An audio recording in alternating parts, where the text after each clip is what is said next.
dalka Mali waxaa maanta oo Khamiis ah lagu qabtay aas qaran oo loo sameeyay wasiirkii gaashaandhigga ee dalkaasi Sadio Kamara oo lagu dilay weerar kooxaha hubeysan ay ku qaadeen magaalada Kati oo u dhow caasimadda Bamako toddobaadkan.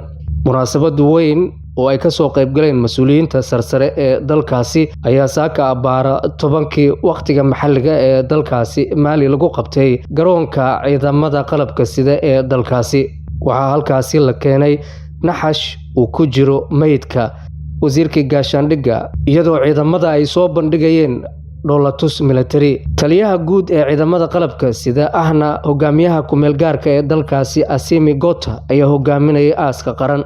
Waxa uu sheegay in uu ahaa geesi naftiisa u huray dalkiisa iyo dadkiisa. Waxa uu sheegay in weerarkii lagu qaaday ay markhaati ka noqotay sida uu u ahaa qof muhiim ah taliska militariga ee wadankaasi. Waxa uu tacsiiyay ehelkiisa iyo dhammaan dadkii kale ee ku dhintay weerarkii Sabtidii lagu qaaday Kati. Kamara oo 47 jir ah ayaa dhintay markii baabuur walxaha qarxa laga soo buuxiyay uu ku dhuftay gurigiisa qof isa soo midaamiyay sida dowladda Mali ay sheegtay. Wuxuu ka mid ahaa saraakiishii caanka ahaa ee dalkaasi. Mali toddobaadkan waxay martigelisay dagaal qaraar oo kooxaha gooni-goosadka ee Tuareg ay hogaaminayeen iyo koox xiriir la leh Al-Qaacida, waxaana ay banaanka keeneen weeraradaasi sida ay u nugul yihiin taliska militariga ee ka arrimiya wadankaasi ee afgambiga ku qabsaday sanadkii 2020.